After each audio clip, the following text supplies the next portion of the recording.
So, welcome back to the Language Awareness course, written by Alex Tilbury, presented through International House World Organization, and for our own International House Bielsko-Biala. Today we're going to be looking at session 7, which is all about future forms. First, though, because it's been a few weeks since our last session together, I'd like you to take a moment to talk to each other about the things we've looked at so far. And in specifically, what we've been talking about in terms of the difference between tense and time, and the difference between intrinsic and extrinsic modality, if you can remember any of that. So I'll just give you a minute or two to talk, and I'm just going to stare gormlessly at you.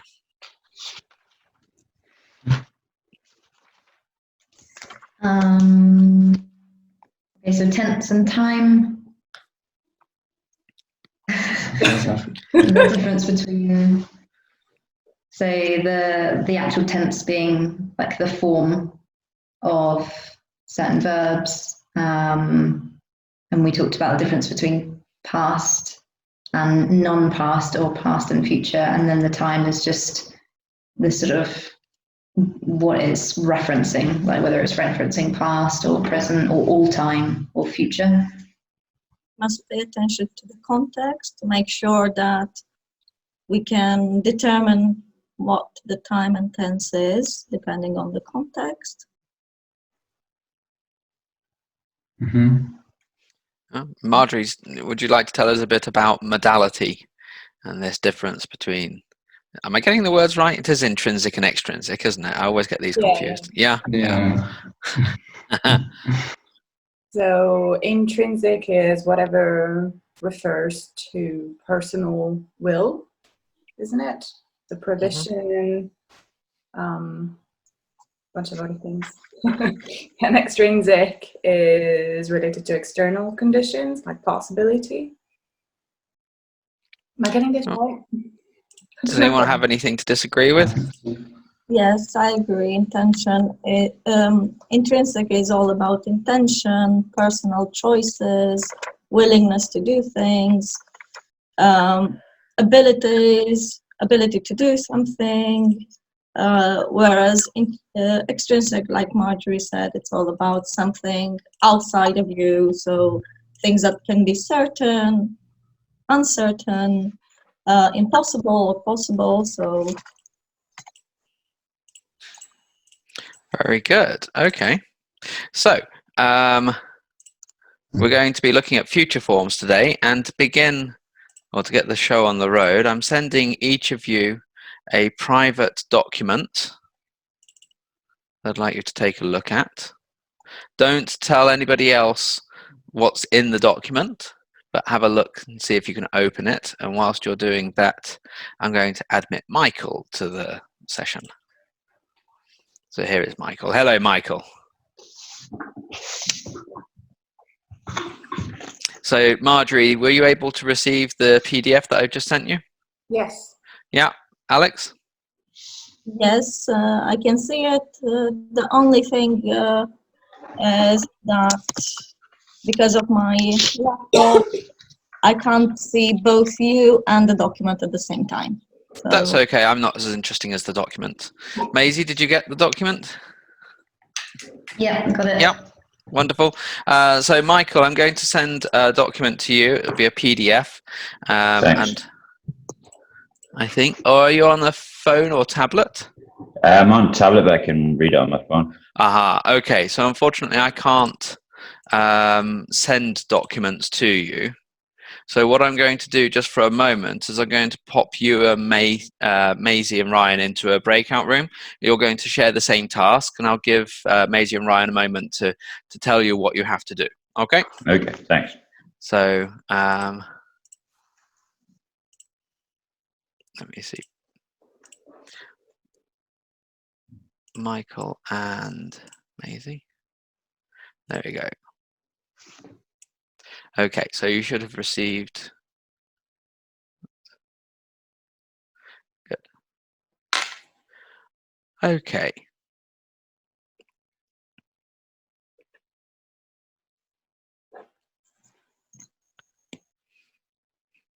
So Marjorie and Alex, if you've got any questions about your document, maybe you'll write something privately to me in the chat box. But if not, just take a moment, enjoy looking at yourselves on the screen. I don't actually have the function to privately write to someone. Do you not? No. You're on a computer, aren't you? Yeah, but... So if you go to chat, you got the chat, yeah? Yeah, and I look at it. It just shows me the option to send to everyone. And Where it says everyone, is there a little arrow? Oh no, because you're on. You're not the host, so I guess that it's only the host that can write privately to people. No, Is no, it? no. Oh no, because Alex, you wrote to me privately, didn't you? So Marjorie, there's no arrow next to everyone.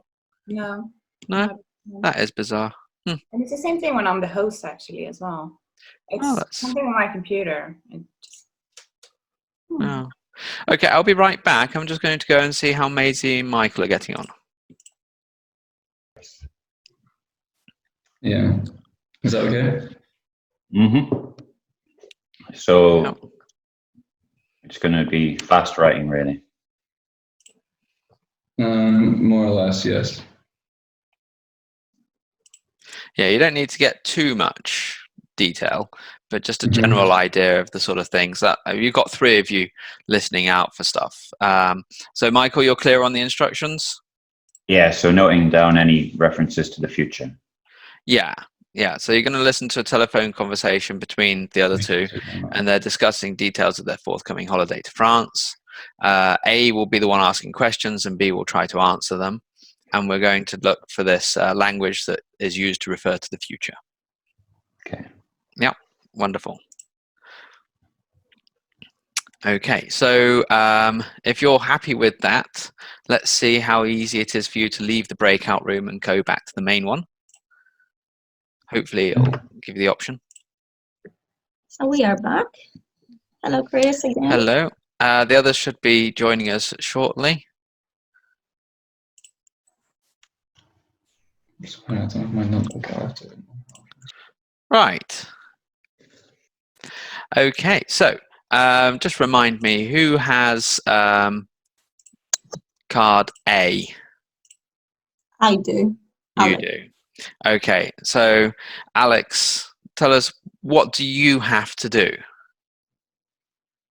Generally speaking, what's your role? My role is to wait for a phone call Yeah. from B. Mm-hmm. That will, and B will have a number of questions for me about. Can I say what it is about? I think B might be aware, hopefully. Well, if B is aware, it should be about the holiday. Is that correct, Marjorie? Because your role play B? Yes, B is aware that it's about a holiday. Wonderful. B knows where. Aha. Okay. So if you're ready, Alex and Marjorie, you can start the role play. Maisie, Ryan, and Michael are going to listen and take some notes. Okay. So take it away. Oh, should I make that phone call noise? Ding, ding. Hello, this is A. Hi, A. How's it going? Oh, good. So I heard that you have received a program from our travel agent. I have received it, yes. And well, I haven't received it, so I need to ask you some questions. Oh, that's quite okay. So we're going there by coach. What time does the coach leave London? It is scheduled to leave at 8:30 a.m. on Sunday from Victoria Coach Station. Okay. And which French port does it arrive at? Sorry, can you repeat that? Which French port does it arrive at? Well, the coach will take us to Dover, and then we'll take the Midway ferry to Calais, and then we'll have to take the train to Paris. So we'll be there quite late in the afternoon, but luckily the evening should be free, so we can rest for a little bit. What will we do on the first evening? First evening, I think, will be free because we have a full day of visiting. Do you mean the first evening on Sunday or on Monday? Sorry. I just have first evenings here, so no, I think it's going to be on Sunday. So on Sunday we should be About free Monday. to relax or just enjoy ourselves. However, on Monday we do have a free day, a full day. So because we are visiting Paris, we have a sightseeing tour of the city in the morning, and then in the afternoon we are going to take the boat and go up River Seine. And where will we go on Tuesday? Well, according to the plan, on Tuesday morning we are leaving for Orléans, and we are going to get there by midday, I believe, because in the afternoon we are visiting the cathedral and their famous rose garden. I'm so excited about the rose garden. It should be an amazing sight. Does your card say that? Well, the card doesn't say it's an amazing sight, but I already heard about it from my friends who went on the trip last year. So just take your camera, it's gonna be amazing. Thank you for the tip. Wait a minute. Oh, when are we going to Epernay? Well, it is Champagne Country, so we are booked in for an evening tour of the cellars. But when? That was my original question. Oh, when? Oh, I'm sorry. That will be on Wednesday. On Wednesday morning, we are leaving for this place, and I think we're returning on Wednesday evening. And what exactly are we going to do there?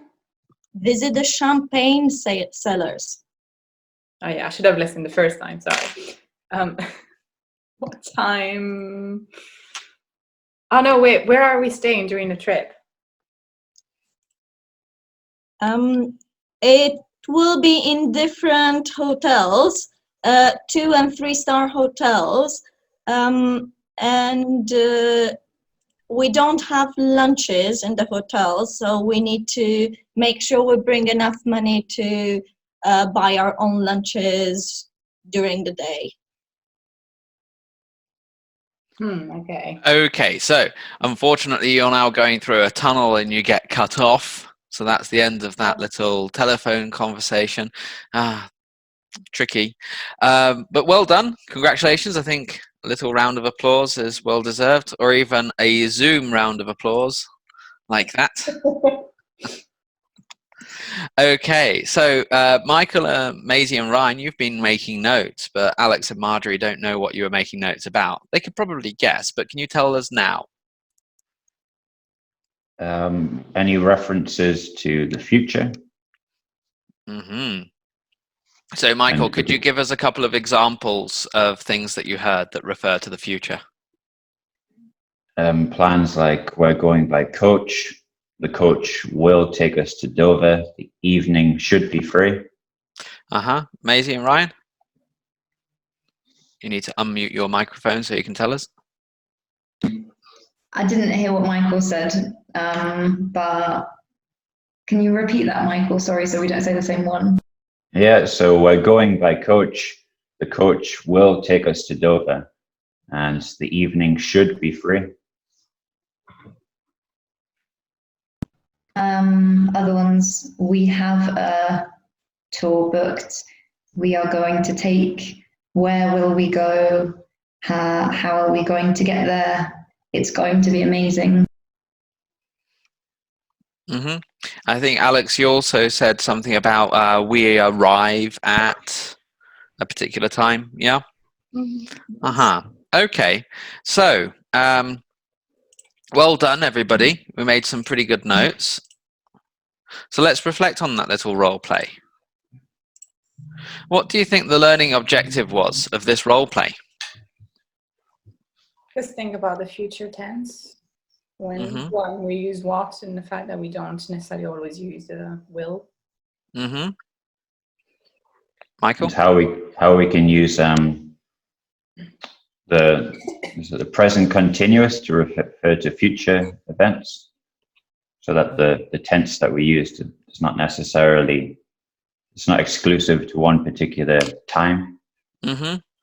Alex? It's just the diversity of forms we can use to express the future, because we had a lot of them, from present simple to present continuous, passive, simple, going to, and will forms, and modal verbs as well. So Yeah, that's a very good analysis. Maisie and Ryan, anything else to add?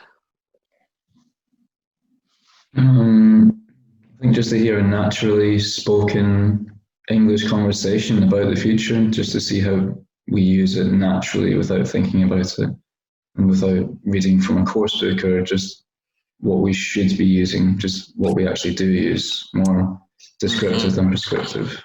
Aha, okay. So imagine that this was a role play that you did in the classroom. What language point do you think the teacher introducing this role play wished to practice with his students? Is it easy to see what that language point would be? Be going to and will. Maybe. talking about the future and what we use to talk about the future.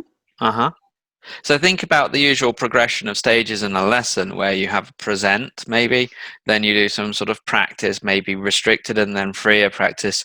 Would you consider this a production task? Yeah. So do you think that do you think it's a good production task in terms of practicing the limited grammar that was introduced earlier in the lesson? If the lesson was about using different tenses to talk about the future, then it will be a good practice task. Okay. So when we think about this activity and in terms of the teacher practicing the specific language point that was introduced earlier in the lesson, I mean, this role play doesn't seem like it's targeted at C2 proficiency learners, does it? It looks more like something that could be accomplished by maybe B1 level students. Would you agree? Yeah. So if it's B1, we would expect B1 students to be trying their best to follow rules. And the teacher would probably have tried their best to introduce rules for how the future forms work, and for the students to then try to apply them. But as you've seen in this task, we don't really think very hard about the future forms. We use them in as natural a way as possible. There is, however, a logic that underlies what we do with those choices. We're not saying things at random. You say things in fairly predictable ways because of our own knowledge built up over much time of how these things are commonly used and why they're commonly used. So for me, the difficulty of using this sort of task as a production task in a lesson that, for example, as I think Marjorie suggested, it could be a lesson on be going to. The problem is that you're suddenly being flooded with forms that the students are using that don't fit the pattern of the lesson. And a student who has gone through the earlier stages of the lesson where they've learned when to use be going to and suddenly come to this role play, they might start to wonder, why am I not hearing be going to as much as I thought? They might start to think, why did this student just tell me something in present simple and this person in present continuous, present progressive, whatever? Why did that student use a modal verb? Why has will suddenly appeared? The students themselves might be confused, and they might start to wonder, why isn't the teacher correcting the other students? Because surely the lesson was about be going to for the future. They're making mistakes, aren't they? They're not using the target language. But there weren't any mistakes in what you produced. So we have a bit of a contradiction to deal with. On the one hand, we have the grammar as it might be introduced in the lesson, where the teacher is talking about the rules of the grammar and the times in which it would be used. And then we have this production task where it almost seems like anything goes, and yet it doesn't, because everything was used correctly. So we come to the essence of grammar here. Do you think of grammar as a set of rules to be followed, or as a menu of options from which we may choose? And again, for this, I'm just going to stick you into your breakout rooms for a moment. So I'm going to give you 3 minutes to talk. And here we go. Let's see if this works. Okay, so the essence of grammar. Do you think of grammar as a set of rules to be followed, or as a menu of options from which we may choose? Hi, Alex. Hi, Alex. Hi. So, what do you think? Rules, set of rules, or a menu of options? mean- I think it's maybe for me somewhere slightly in between, where it maybe at first it sort of feels like more of it feels like a set of rules, but I think more than anything it should just be sort of a set of guidelines to help you get started, and it serves as a good basis to get you going. And then later on, maybe when you're slightly more advanced, it then becomes a little bit more slightly freer, because you start to realize that, oh, this grammar point that I was told this specifically is used for just this one instance actually can be used for more in different ways. So I agree, yes. I remember it being, a thing to say must when it's something that it's your moral duty to do, and have to when it's like an external power that gives you that Right. duty. I think that as a student, you're given more rules because they help you guide yourselves, but you don't necessarily need all these rules constantly. Yeah, especially when you hear native speakers and they completely like butcher the grammar rules and just use anything. Yeah. I mean, Chris said we did not use things at random during that task, but I wasn't really thinking of the grammar when I was saying any of these, and I feel like a lot of times they could have been interchanged with different tenses. Unless we've so thoroughly assimilated all of the rules that we're not even conscious of them. Do you think, Marjorie, that if you'd chosen a different structure, it might have introduced a slightly different shade of meaning? Well, I was telling Michael, like for a scheduled event, what time does the coach leave? Does it make such a big difference if I say what time will the coach leave? Maybe, maybe not. Yeah. Or does it change the meaning? Maybe. I mean, of course, it's a scheduled event, so it should be present simple. But Yeah. Okay. Well, that's a very good point, and I'd like to return to that in a moment when we go back to the main session. I'm just waiting for Michael to reappear. Do you find that you're often left waiting a few seconds for somebody Yeah. to reappear when they go out? Maybe, for example, they accidentally leave the meeting instead of leaving the breakout room. I've done that more than once now. Did you just do that now, Michael? I did that with the class as well. What, when you were the host? Yeah. Oh dear. Suddenly one of your students becomes the host of the meeting because you've left it, and it's some poor junior starters student. They're like, ugh. So, as the teacher was saying. The buttons look so similar. Well, they are, aren't they? They're that. Yeah. It's a user interface problem, I think. Yeah. Yeah, no, I think you're right. It could be made a little bit easier. to see what to do.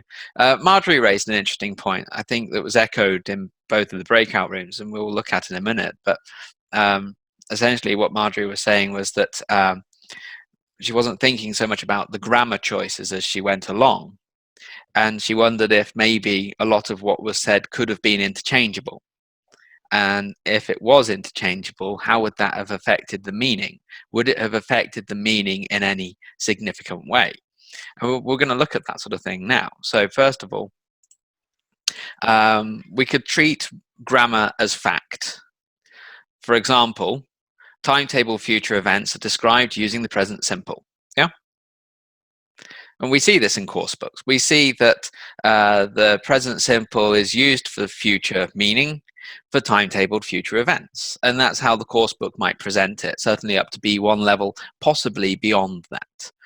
But according to that rule, saying my train leaves at 9 tomorrow is correct. But saying my train is leaving at 9 tomorrow is wrong, because the train's departure is listed on a timetable. So we should follow the rule and use present simple. But would you agree with that? My train is leaving at 9 tomorrow. Is it wrong? No. No. Ryan, when would we say that and be correct?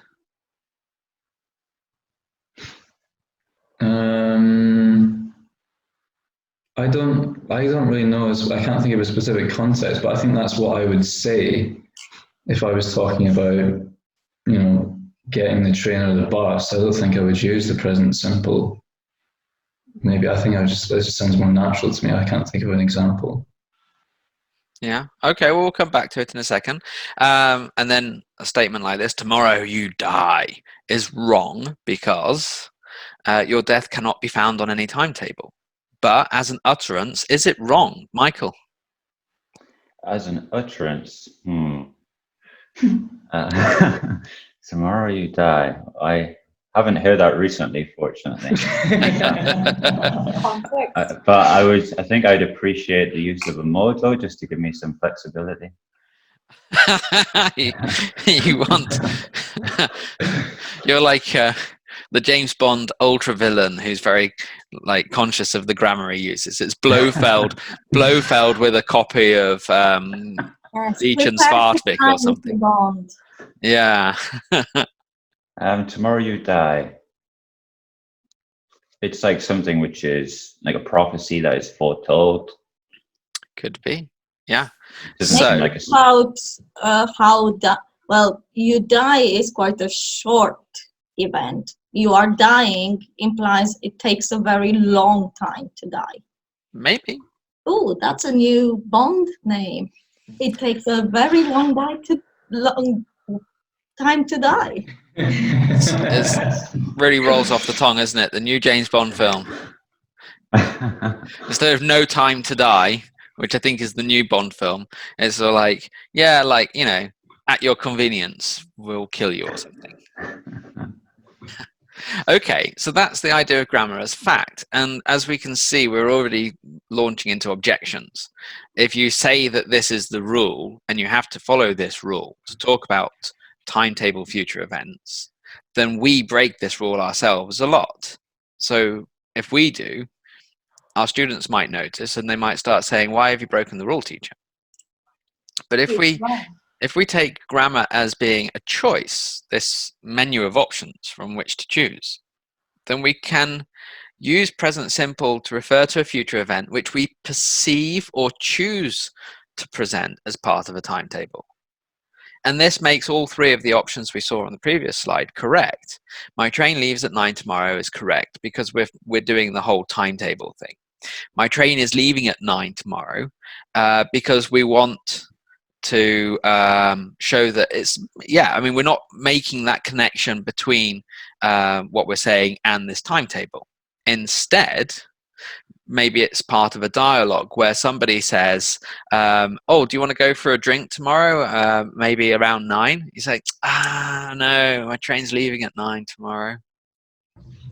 So we could show that then as part of our own personal future plan rather than the train's departure being on a timetable. Likewise. Likewise, tomorrow you die is correct because we're choosing to present this future event as part of a timetable. Blofeld, the criminal mastermind in the James Bond films, has such control over the world that he can timetable people's death. And he has a cat. Don't forget the cat. Try not to. Okay, so we are choosing to present the present simple timetable option here, even though it doesn't seem like it is a timetable. We're choosing to do that. And as we choose to do that, it conveys a certain meaning. And you'll find that this is actually pretty much the same with maybe what we call connotation with lexis. I'm just going to mute Maisie for a moment, if I can. I don't know if I can. Background. I don't think it's going to let me. So, sorry, Chris, that Yes. middle option, is that Yes. an exception to the other rules? Well, what we're saying here is that we're not dealing with a rule and exceptions. We're saying that present simple, in this case, can be used to convey a future timetable meaning if we want it to. But if at the moment of speaking, we don't want to convey a timetable, we want to convey, for example, personal future plans, we can choose the structure that matches our intended meaning. Here, the intended meaning is not to state the train timetable, but to connect the train's departure with our own future plans, or the response to an invitation to make a future plan, such as to go for a drink. Do you want to go for a drink tomorrow?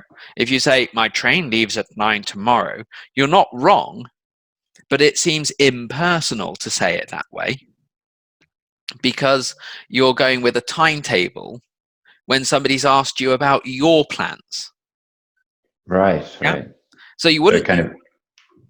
it intersects with your own future plans. Exactly. If you exactly. use, Yeah. Think about it like we think about Lexis. Yeah. Imagine that I wanted to tell you about a friend of mine who weighs 150 kilograms. Yeah. Weighs 150 kilograms. Well, what's the first word that springs to mind to describe that person if you were reaching for an adjective? a person who weighs 150 kilograms. Yeah. Without any other context, what's the first word that springs to mind?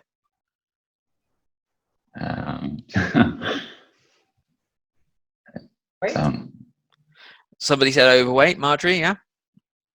Overweight? Oof. Yeah. I'm overweight and I weigh 90, more or less. 150 kilograms. It's a bit more than just overweight. Alex? Morbidly obese. Yeah. Morbidly obese, maybe. Yeah. Okay. Now, what if I was to tell you that actually this guy's 6'6" and he's a bodybuilder? Exactly.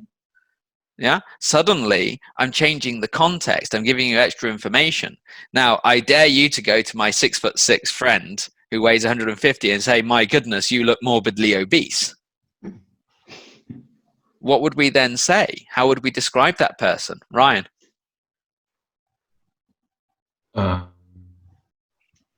Fit, athletic. Yeah, stacked, something like that. Yeah.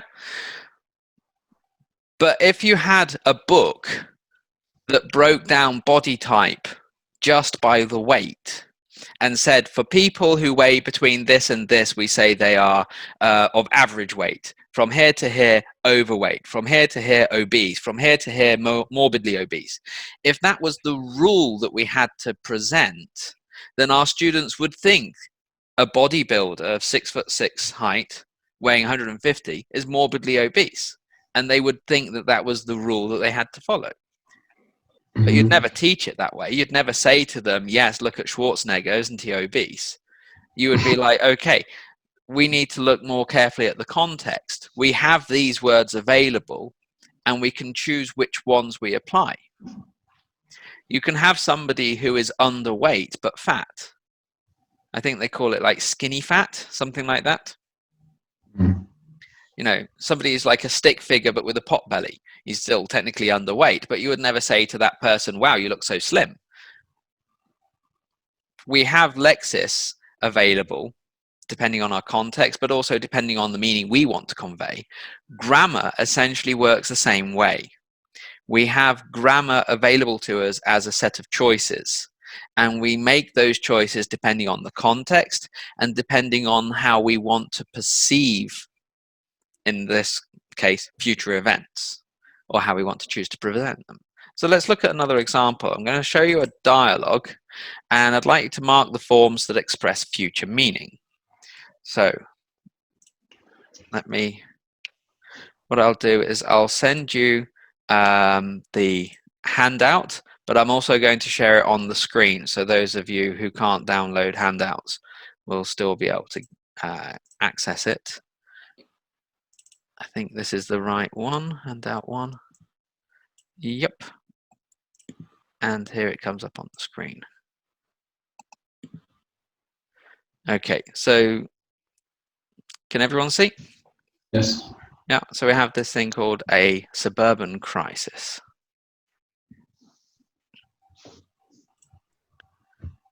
So you've got a copy. You can also see it on the screen. Let's see. I'm going to split it up. We've got, no, that doesn't look good.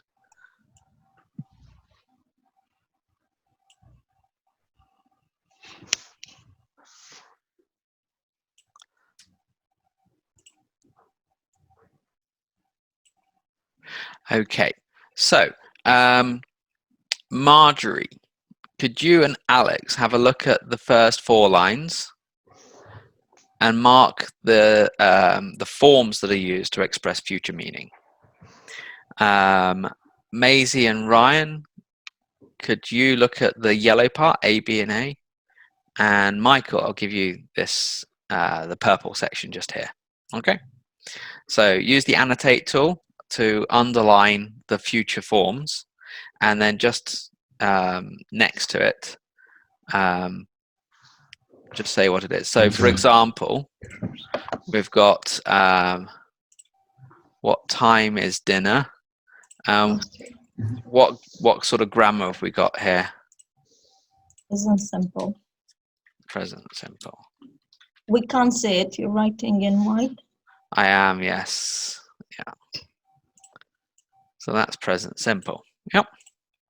So have a look at the other lines. So highlight the future expression, let's say, and then put a little bit of text in the space to say what it is.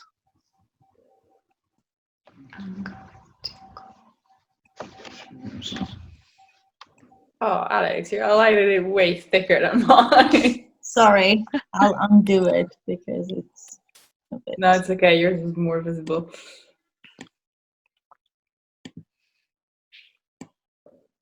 There, that's better.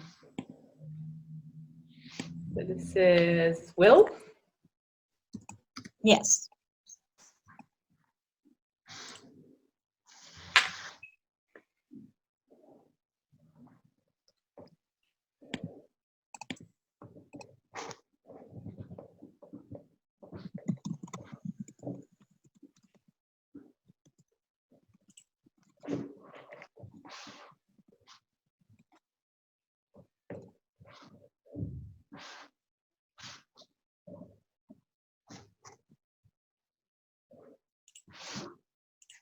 So Michael, I'll do the last line of your part. Right, shall we eat outside? Thanks.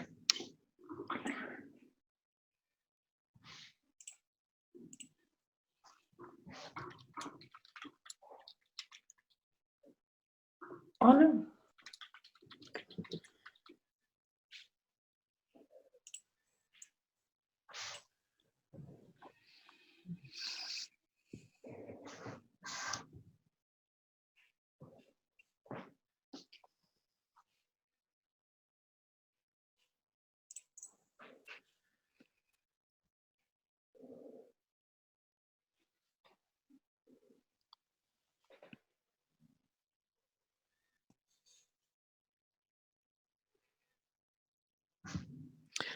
Okay, and then the last one. Yeah, very good.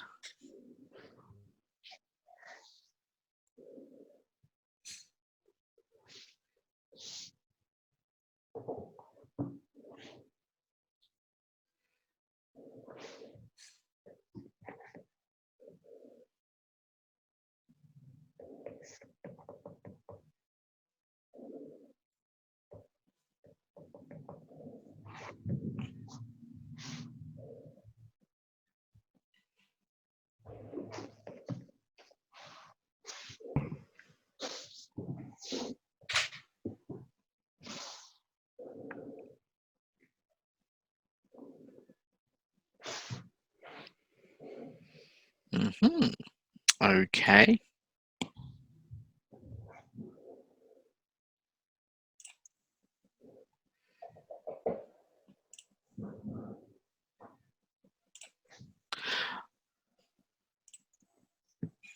Okay, I think we've done a good job there. So I'll leave that there for a second and we'll come back to our thing here. So broadly speaking, future forms relate either to predictions or to plans. Okay, so let's go back to the picture that we'd annotated. Can you see how these would fall into the two areas? Can you see which ones look like predictions and which ones look like plans? Yeah. Yeah, wonderful. Okay, so have another look back through these. Can you see which ones refer to plans and which ones to predictions? I'll give you a moment to look, and then we've got the color-coded sections, and I'd like you to each tell us about your section, and for each one, whether you think it's a plan or a prediction.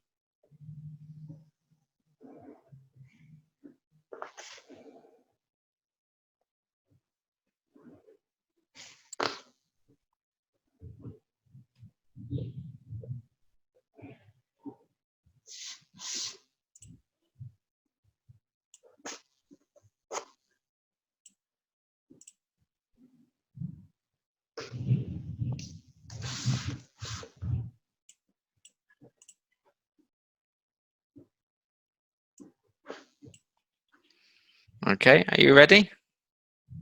Mm-hmm. So I think Marjorie and Alex, you're to take us through this first part, yeah?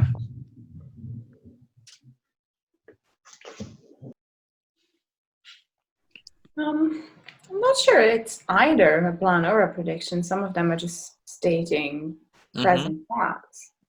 Okay, so the first one, what time is dinner? So this is a question. It uses present simple to talk about this future event. This is a plan because the dinner was planned to be at a certain time before. Okay, yeah. So going into it, somebody had already decided as they were starting to make dinner, they know how long it will take.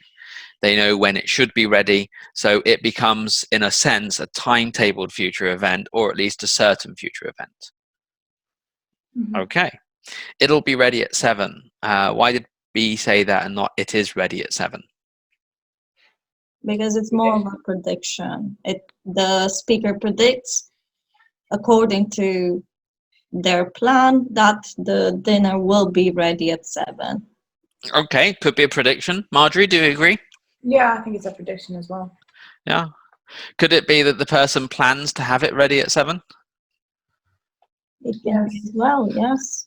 But can they be sure that the dinner will be Could ready? it be determination? It will be ready. It might not be good, but it will be ready. So we don't know. And what does that tell us about just this line of dialogue? And we'll see it repeating as we go along. We're at a loss to really say if it's a plan or a prediction. So what does that tell us? It is a bit ambiguous. Why is it ambiguous for us? Because we're not the speaker. Absolutely. That is the nail being hit on the head. If we're not the speaker, we don't know why the grammar was chosen. maybe the person could have said, oh, it's going to be ready at 7, or it should be ready at 7. It might be ready at 7. There are so many possibilities that were open to the speaker, but the speaker chose this for reasons that we're not privy to. We can make assumptions about the reasons, and sometimes we'll be right because of the way that grammar works, where we tend to choose the same things most of the time. But because we're not the speaker, as you rightly point out, we don't really know. And what about the next one? 7, but it's 1:45 already. Is that a future form? No, I feel like this is just the present, isn't it? It is, yeah. Yeah, it's a general present. So. Yeah. And where are John and Rachel? Yeah, it's Same. neither a plan or a prediction. Yeah, so it's present. It's not even a future reference. Where are they now? Okay, but I'm sure they will be here. Dinner will keep. So I'm sure. Is this future or present? I think this is also present and Uh-huh. not so general, because I am sure at this point, I am sure. Mm-hmm. And they will be here? Prediction. Yes. Why? Because the speaker is predicting and telling us his personal prediction about. Mm-hmm. this Do we have any, or does the speaker have any way of changing the state of affairs here? Can the speaker make John and Rachel appear quicker? No. No. So it can't be a plan because there's no power to affect that plan. It has to be a prediction. So here we can see a little bit inside the mind of the speaker because it has to be a prediction. The speaker doesn't have the ability to make plans on behalf of John and Rachel. Dinner will keep. More of a prediction. Mm-hmm. Yeah. It can also be a present because it's general knowledge that dinner will be okay for a few minutes. Yeah. But I mean, if it's half an hour that they're late. But I mean, the person speaking here is the person who's making the dinner. So Yes. they have some form of power to affect whether or not dinner will keep. Absolutely. Yes. So if it was something that wouldn't keep, they would say, oh no, they better be here. Dinner won't keep for more than 10 minutes and then it'll be ruined. So you're right. The speaker knows the situation better than we do. We don't know what the dinner is, but we can guess within limits that it's going to be something that if the parties are half an hour late in arriving, it's not going to ruin the food. Very nice. Good analysis. Thank you. Michael, you're up.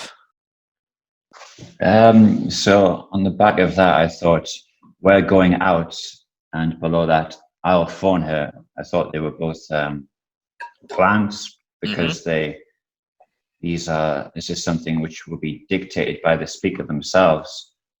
And whereas with the show starts, this is kind of a prediction. I mean, it's almost certain to start at this time, barring some sort of pandemic or whatever. Yeah, nicely put. Is it a prediction though, or is it the statement of fact? I guess it's kind of like the timetable scenario. It's a statement of fact. Yeah. Is it in the control of anybody speaking? No. No. So it doesn't matter how late John and Rachel are. It doesn't matter how good the food is. The show starts at 9, barring any kind of lockdown.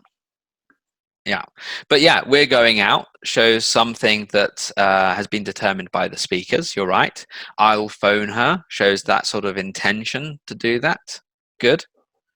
And then the last one with the shall we eat outside? I know it's pointing to the future because the dinner's in the future, and they're not eating right now. But do we need to really consider it as a future reference as such? So I suppose if you restated it as we shall eat outside, then it would be kind of a plan, wouldn't it? We shall eat Invitation outside. to make a plan. Yeah. But saying "shall we eat outside" could have implications for later lines of dialogue. So you imagine John and Rachel arrive, and then they say, "Oh, are we eating outside?" You know, because we can see that there's some sort of a plan going on here. Okay, and that leads us then to the yellow section. That's Maisie and Ryan. So we thought the first one looks like it's going to rain is a prediction based on sort of maybe looking outside at the sky or something and making a prediction based on that. And then the second one, could you set the table? It's like a request or something. So would you say more of a plan for this one? Well, is it about the future? I don't know. I don't know if it's referring sort of now, could you set the table right now? Or could you do it sort of in a minute? So for us to know if this is present or future, what would we need to know? What other information would we need? When they want it to happen. Yeah, or maybe if we knew more about A and B and their personalities. Like, is B the sort of person who, when they make a request like this, what they're really saying is, "Do this now, I'm telling you"? Or is it more like, "Oh, when you hear them turning up, start laying the table"? Yeah, we'd need to know more about the point of view of the speaker. Generally, I think we can appreciate that "could you set the table" is probably a reference to the present, and we can see that clarified in the next line of dialogue. In a minute. So I think they probably did want to happen like in the immediate future, like now, basically. And then it says, "I'm going to call Rachel, remember," which is, I think, clearly like a pre-arranged plan. They've already agreed upon calling each other at specific points. I think this is a plan. So would it be unusual to see something else here, like "I'll call Rachel"?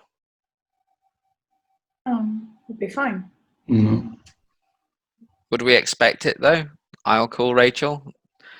Because A said earlier, or they can't find us. Rachel's got a mobile, hasn't she? "I'll phone her." So here we've got the will, "I'll phone her," to show this intention that didn't have a plan leading up to it.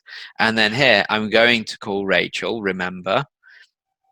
Is it referring back to the establishment of this plan? I think so, yeah, because you've got sort of, "Oh, she's got a mobile, I'll phone her." It's like you've just made this decision. Yes. You've just started to make this plan. Whereas sort of as they carry on talking, it's like, "Oh, remember, I just made that plan to call her, so now I'm going to call her." Exactly. Now, we're not going to apply hard and fast rules here, but if we want to convey a message through grammar, the message could be that I'm using this grammar, "I'm going to call Rachel." I'm using the "be going to" for the purpose of showing that a plan has already been made, and I'm referring back to that prearranged plan. Whereas when we say "will" plus the verb like this, as you've said, this feels more like communicating an ad hoc plan, like, "Oh, I've just decided." Yeah. And because we accept these meanings, we don't have to follow rules as such, but we want to convey a given meaning that society agrees upon. Then we use these forms to convey that meaning. Excellent. Okay, let me bring you back to our PowerPoint. It's like a juggling act, this is, isn't it? Spinning plates almost, but more juggling. It's like juggling spinning plates. Okay, so here is a table that summarizes the different aspects of that dialogue and kind of puts it into its use. Okay, so annotate, and I want the spotlight thing. So when we use "will" in the bare infinitive, we can either be talking about a prediction based on belief. They'll be here. We haven't heard from them to say that they're not coming. So based on that belief, we can make a prediction. But "will" with this future meaning can also be a plan made while speaking, like a decision. "I'll phone them." So "will" has those two possible meanings. It can either be a prediction or it can be a plan. Be going to works in a similar way, but it's slightly different. Will shows a prediction based on belief, whereas it's going to rain, so be going to with the bare infinitive, suggests a prediction based on present evidence. Like Maisie said, you look out the window and see the dark clouds, you have that sort of evidence before your eyes. You can see it. Be going to can also be a plan made before speaking, so an intention. So these are the meanings that are attached to these different grammar structures, and we can choose whichever one is appropriate at the time of speaking. And then here, present progressive, as Alex Tilbury prefers to call it, or present continuous for most of us, we're going out at 8:30. This would then be a plan made before speaking, so an arrangement.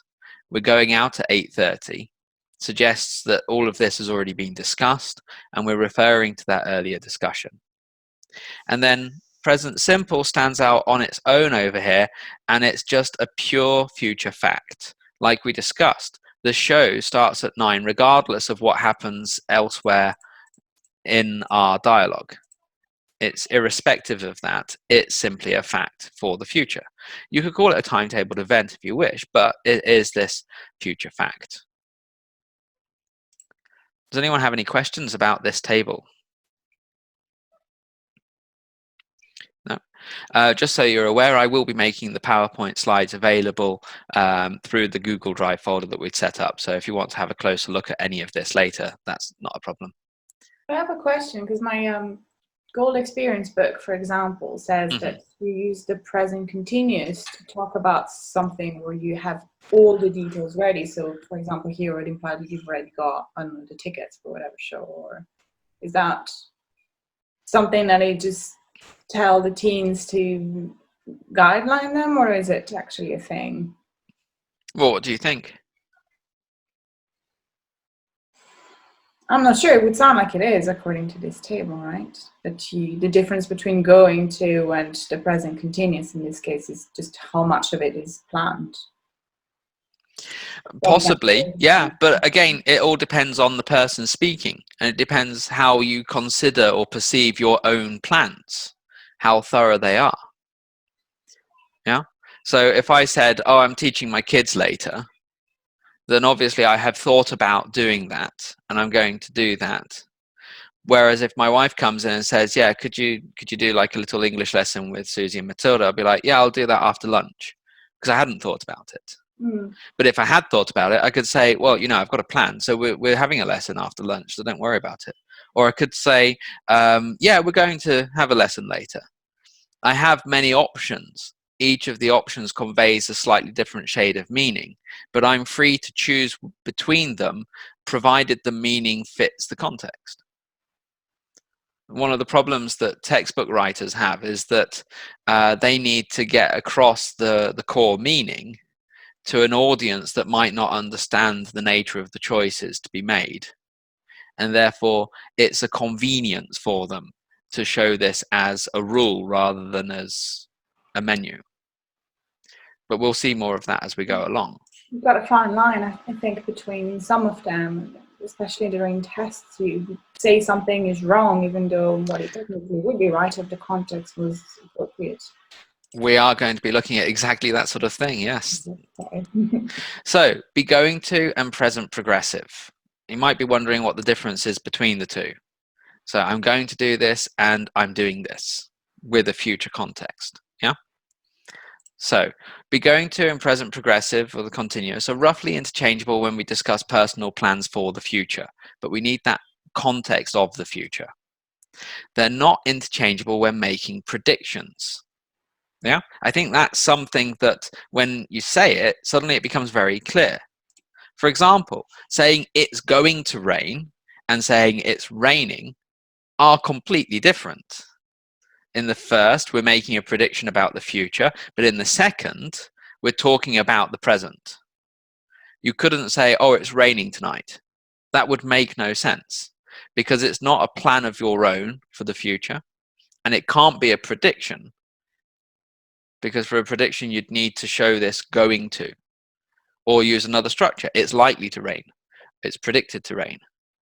There are other structures available to us. Chris? Yes. Can I just ask, like, if you consult a weather app and you see, on Friday it's raining, would this be equivalent to like a timetabled weather situation?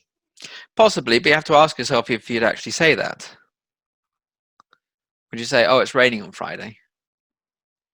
I mean, you might. If somebody's saying, oh, should we go for that walk on Friday? And you say, oh, according to this, it's raining all day. Would you say that? Or would you say, oh, according to this, it's likely to rain all day, or it's going to rain all day? What would you be more likely to say? I'm not entirely sure now that I'm thinking about it, but I think in terms of a weather app, it's kind of tantamount to like a timetable, because the weather is so exactly predicted that it's almost as if you're consulting it as a timetable. Yeah, I can understand what you mean, but I don't think, in fact, we do that very often. It might be one to look into for a little bit of action research on your part. You could have a look, well, maybe not action research, but background reading. See if you can find any examples in newspapers, magazines, or books of a character using the progressive in that way. That would be interesting. Okay, so with be going to, we've seen that it's either a plan or a prediction, but maybe there's a core concept that will help us to see how they're pretty much the same. What we can think of is be going to as expressing the next in a chain of events.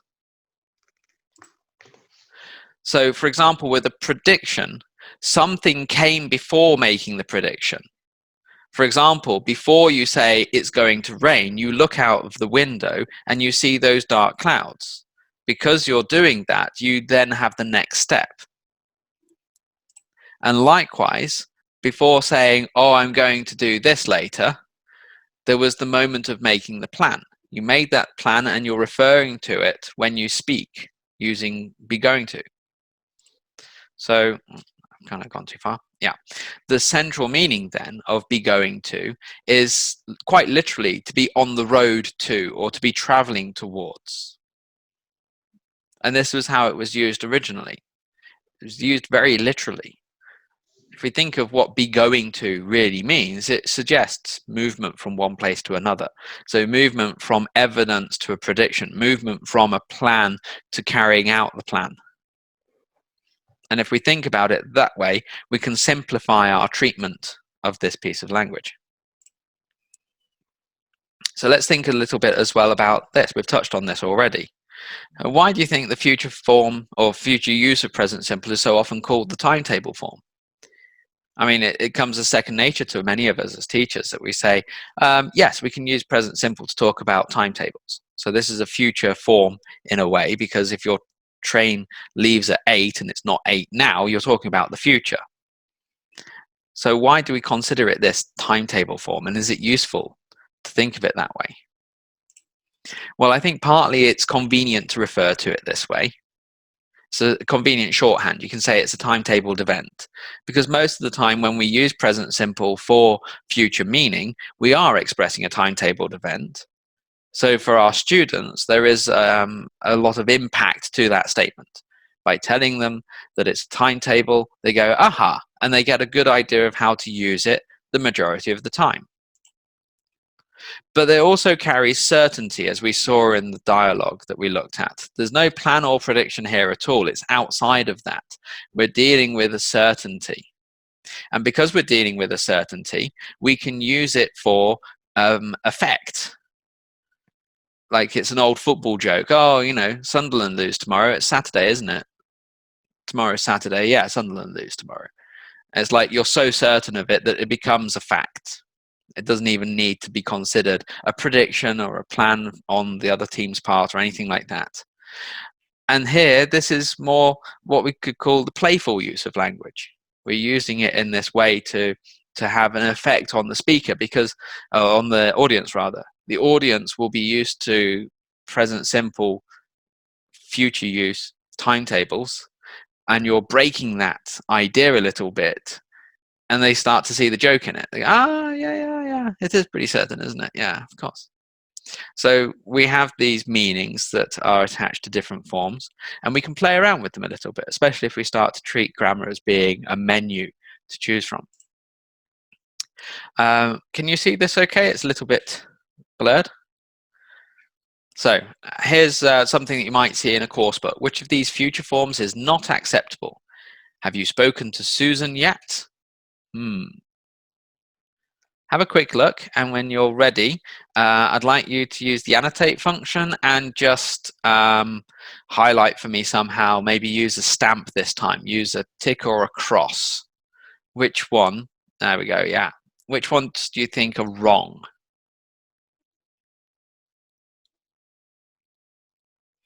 And which one's right?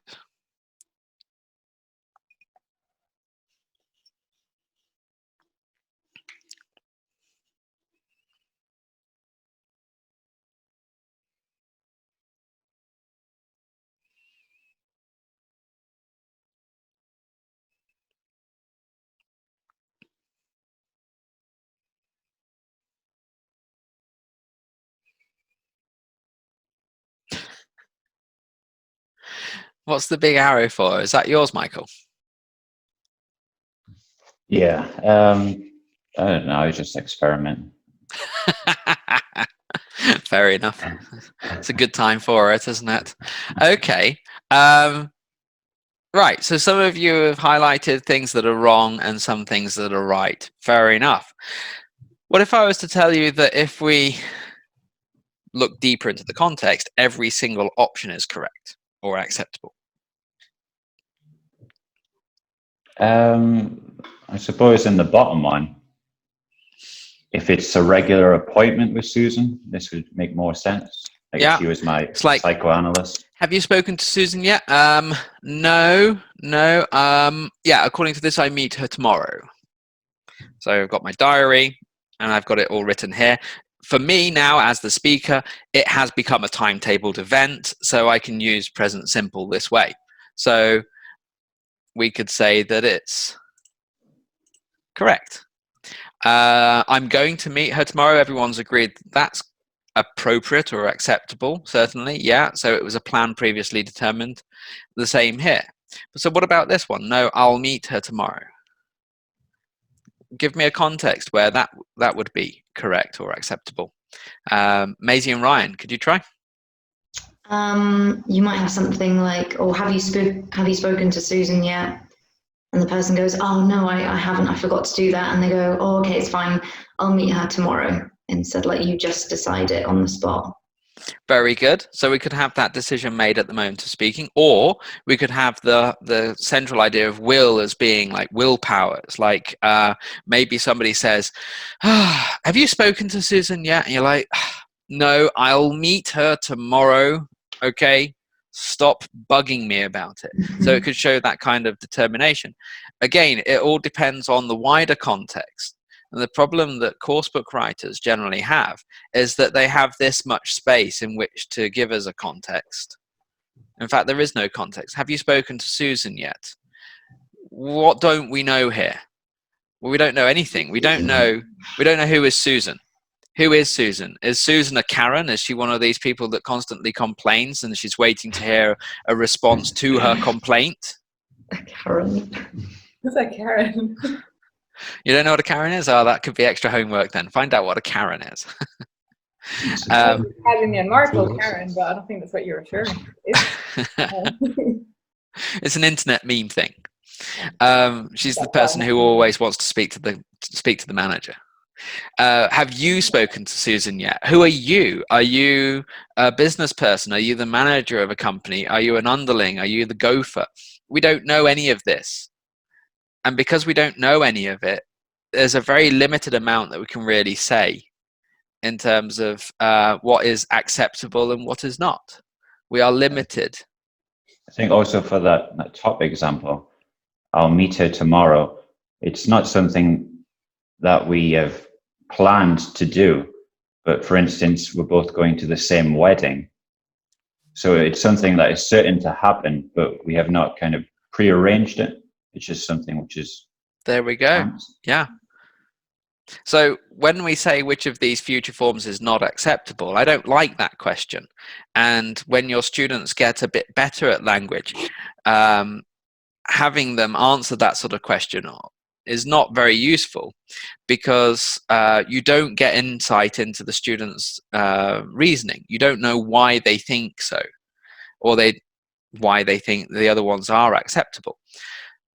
When we did the role play at the start, Marjorie and Alex both used future forms according to their own personal drive.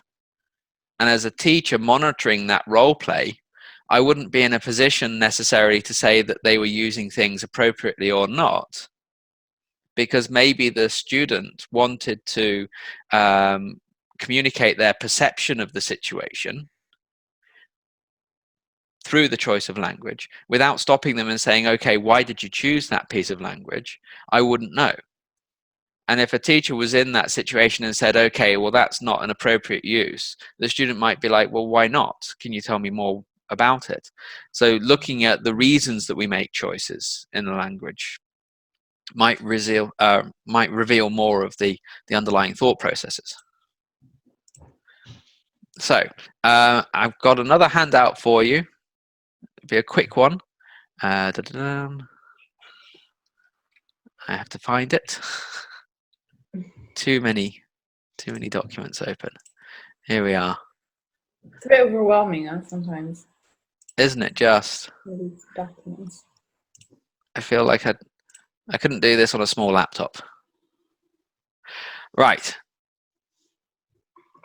Here is a typical exercise. This is Language to Go Upper Intermediate from Longman 2002. So it's quite old. It's older than the students that would be using it, I think. So use your annotate tool. Some of you start at the top, some of you start at the bottom. Could you underline the correct verb in each sentence?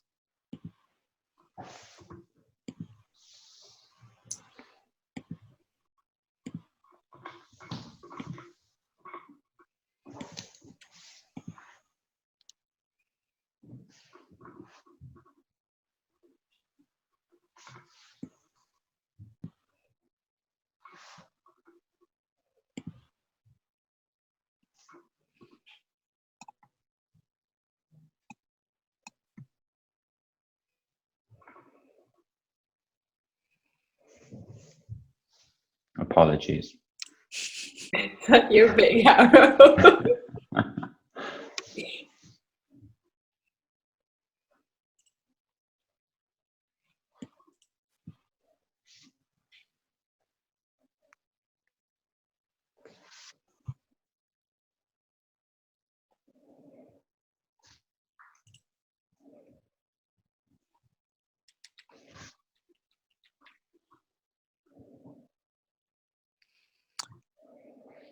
Okay.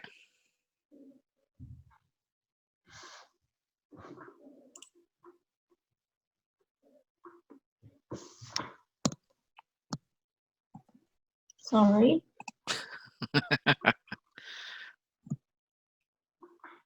Do what our students do, and make a big square. Yeah, Thank you for that. That's a very nice oval. I know, right? Are you trying to suggest that everything's correct? Maybe. Ooh, mind-blowing stuff.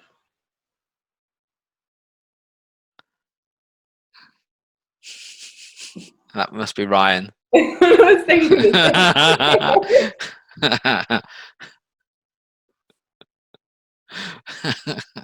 same. Thank you for that. Okay, so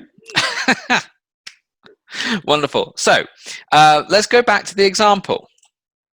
Is the example a good example for this task? We don't actually know that much about the context. We or don't. here. Yeah. I mean, he does tell you the person has decided, which means it's not an on-the-spot decision. Well, it can be also on the spot. It's like, Mhm. so, what are you going to have for dinner? Oh, I don't know. Right, I've decided now. I'll have chicken. There we go. Yeah. So basically, the example to this task overlooks an appropriate option. I'll learn French. Could be appropriate if we knew more about the speaker. I've decided I'll learn French. There could be a hint of resignation about it, like I don't want to, but okay, I'll do it. Whereas here, it seems like it's a more determined action. I'm learning French clearly doesn't work because it's we would associate this verb with from this context the present moment. But in the very example that we're given, two of the options seem appropriate depending on the context. You've dropped your pen, I'll pick it up for you. That's generally what people have decided is correct. I'm picking it up for you would be a little bit weird, but I can think of a context. Yes, it can work as well. Yeah, what's the context? When you want to be polite. Oh, you dropped your pen. I'm picking it up for you. Here you go. Okay. Imagine the person who dropped the pen. What if they were blind?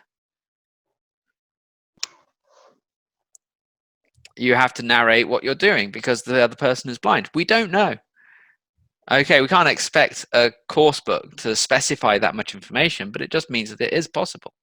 Wait a minute, what's the blind person doing with the pen? They don't know.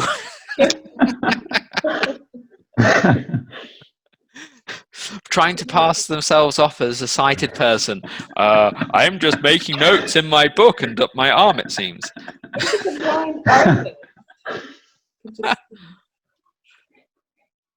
So what I'm saying is that, you know, given the right contextual argument, you might have a student who goes off on these weird tangents. I know I used to, but I've had students like that who would argue with the book, and they would say, but teacher, what if the other person is blind? Then you would say, I'm picking it up for you because the other person doesn't know what you're doing. So yeah, I mean, grammar is choice. Next Christmas, we're visiting my grandmother for the first time in years. She's really looking forward to it. Very good. Maybe not in the present situation, but okay. Could we say we visit my grandmother for the first time in years? It kind of implies like a routine, and yet this would be contradicted by the First time in the year. Yeah. Mm-hmm. You could also use we'll visit. So as you said before, I'll learn French. It's not really a strong resolution, but Yep. it's kind of like a vague idea for the future. Very good. Yeah. So looking at 3 then, one great Scottish event which happens every summer is the, how do you say it? Edinburgh? I don't know these weird pronunciations. I've never heard of any sort of Edinburgh festival. Nobody's ever talked about it. It will start at the start of August. Could that be right? It will start? If you were talking about the one this year. Yeah, exactly. Yeah, maybe. We could think of a context where it could happen. It is starting. Sounds okay, isn't it? Starting, yeah. Yeah, it's starting at the like if you imagine somebody who isn't sure, like the coursebook writer, and they're just going with what they feel is right. Yeah, there's that thing, the fringe, I guess. Edinburgh Festival. The Edinburgh Festival. Yeah, is it starting at the end of July, I think, isn't it? Huh? This would kind of imply that it was kind of a one-off festival, wouldn't it? Oh, possibly. Yeah. But again, what we're saying is that there are many possibilities available, and having this underline the correct verb task might make the students think that grammar is a rule set that has to be followed. Whereas what we've been saying in the lesson today is that it might not be a rule set in the same way, but rather more of a menu. And asking students to underline the correct verb might not work for them. I know why she's been so happy. She will get married next month after all. There was some question about it, but no, she will. Finally, it has been resolved. Is getting, yeah, is right. Notice what the coursebook writer does here. This is wrong, but because of syntax rather than because of the grammar rule. Yeah? I know why she's been so happy. She gets married next month. That would be correct, but it's not a possible option because it's get instead of gets.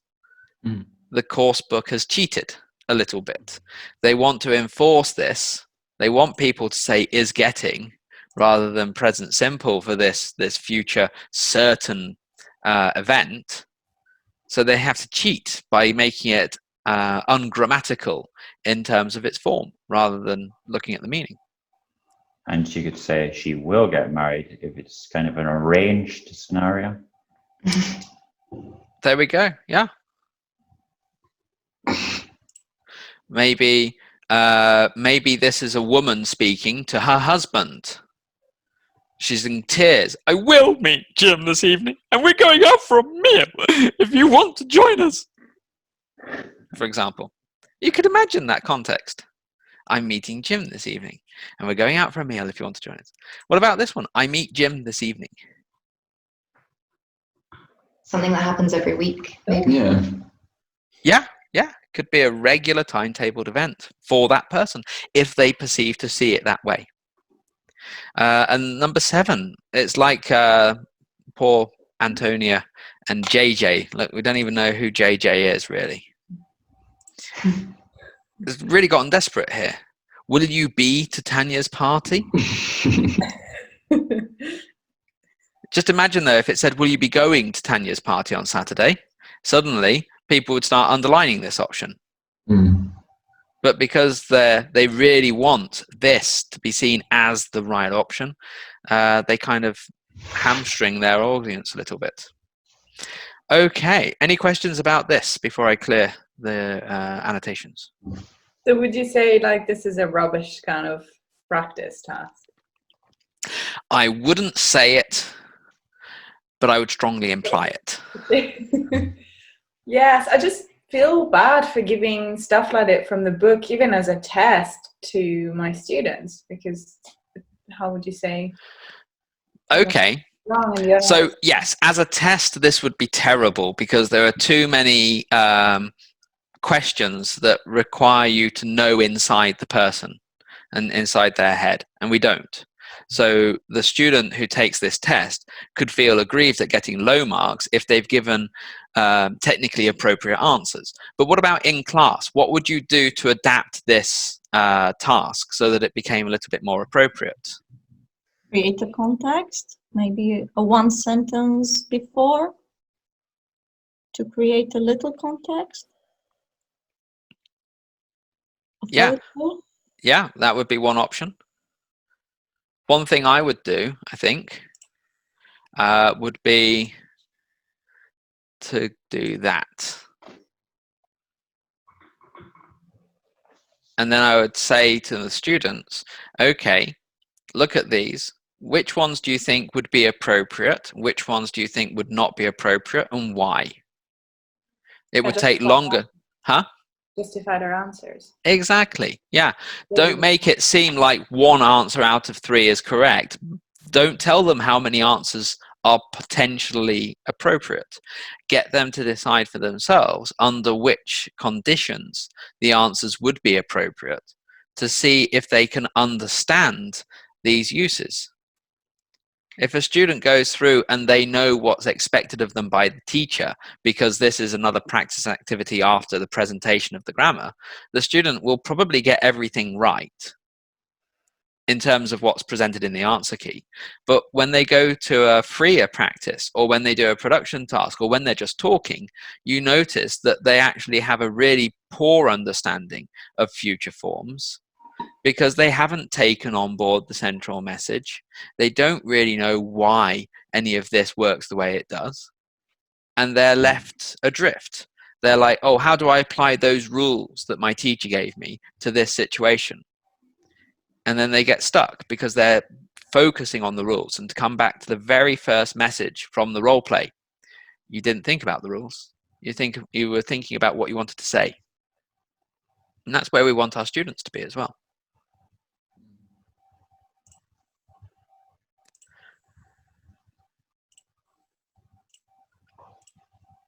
So we've done all of this. We can kind of get through. Wonderful. So yes, in terms of changing your approach to error correction, instead of telling students that something is wrong, unless it clearly is. I mean, sometimes, you know, if they try to make present perfect and they use you know, she have instead of she has, that's obviously an error that needs correction. But if a student uses a future form that wasn't expected in a given situation, maybe instead of saying that they're wrong, we can ask them why they chose that form, because maybe they had a good reason for it. And if they explain that good reason and they establish a context, you could say, actually, yeah, no, you're right. Well done. Excellent. And then our students might even feel empowered. Okay. You've been very patient. We're coming right to the end, and we just have our little reflection task. So what have we explored today? Have you changed your mind about anything? And what changes might you make to your teaching as a result of this session? Let me, I'm going to put you into your rooms, but I'm also going to, just a minute, in the chat, I can send you a picture of what we've just been talking about. Oh my goodness, it's going to take forever. I think you know what to be talking about, yes? Yeah, it's fine, don't worry. What were you going to do? Like send us the file? I was going to send you the image that I just made of that screen. So if I find it quickly. During the breakout room time. Huh? So that we can see it during the breakout room. Exactly. Yeah, that's the problem with Zoom, is that you often can't see what you're supposed to see. Tell you what, let me share the screen with you again. And if you can you do a screenshot yourself? Yeah. Brilliant. That's a great solution to this problem. So I'll send you off to your breakout rooms. I'm going to set a time limit of 3 minutes plus the 30 seconds countdown that you get. I think that should be long enough to quickly talk about these things.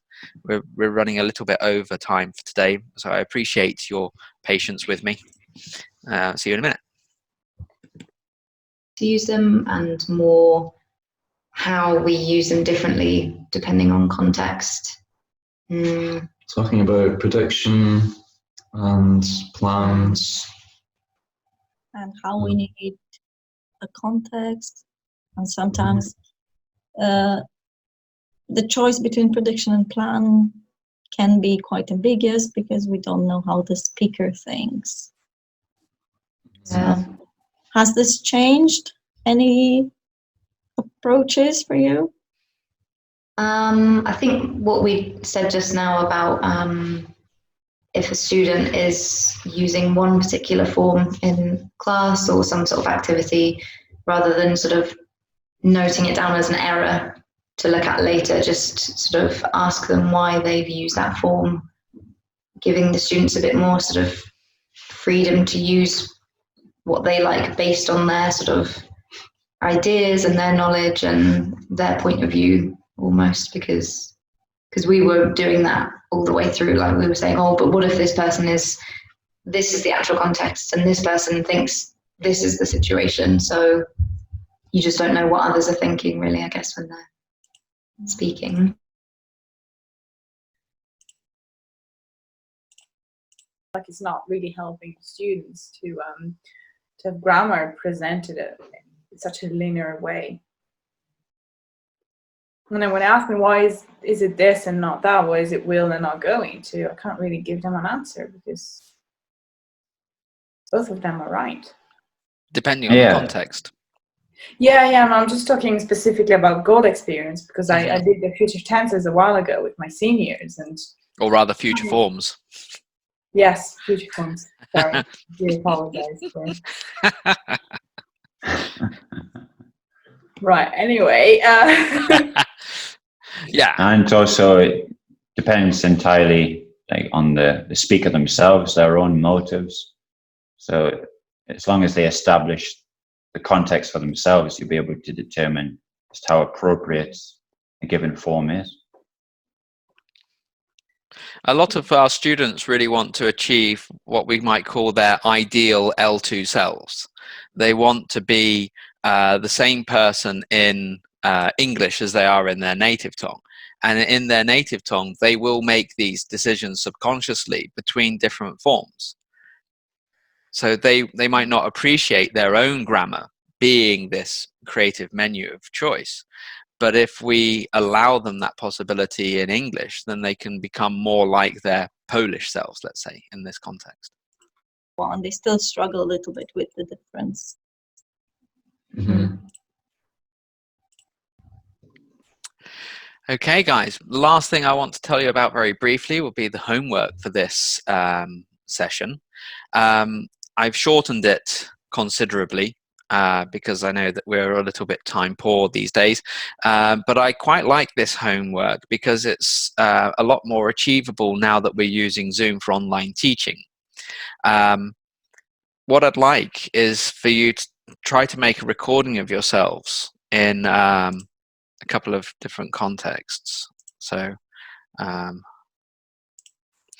in conversation with the teacher, like with one of your peers or a native speaker of English, whatever, and one of your students, and talk about one of these topics just for a minute or two. Record it in Zoom. So ideally with a student, it would be somebody over the age of 18, as long as they're happy to do it and you don't need permissions and you promise to delete the video later rather than putting it on YouTube.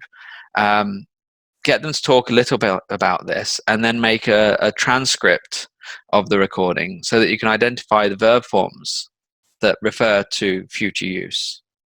And think about the differences. We'll go through these questions, obviously, to guide your understanding, but generally we want to see what the difference is between how a teacher or a native speaker of English, I don't like the term native speaker here, I think that's a little bit of an anachronism, but a proficient speaker of English.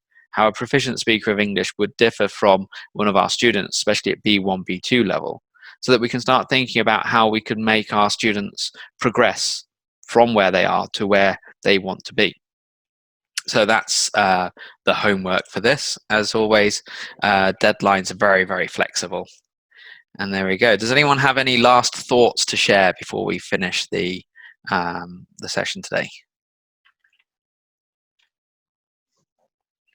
Oh, thank you. Just thank you for the session again, Chris. It was very good. Thank you. Well, thank you for being here. I mean, this is not anyone's idea of a fun Sunday morning, I think. Yeah, getting up early this morning was early. We started at 10. Yeah. Brilliant. Are you happy to continue with the sessions like this on Sunday mornings for the time being? Yeah. Friday's a little bit difficult sometimes, so yeah, I don't mind. Yeah. Brilliant. Well, thank you very much for your time and your attention this morning, and I'll see you online again next week sometime. All right. All the best. Bye bye. Thank you. See you later. Bye. Bye.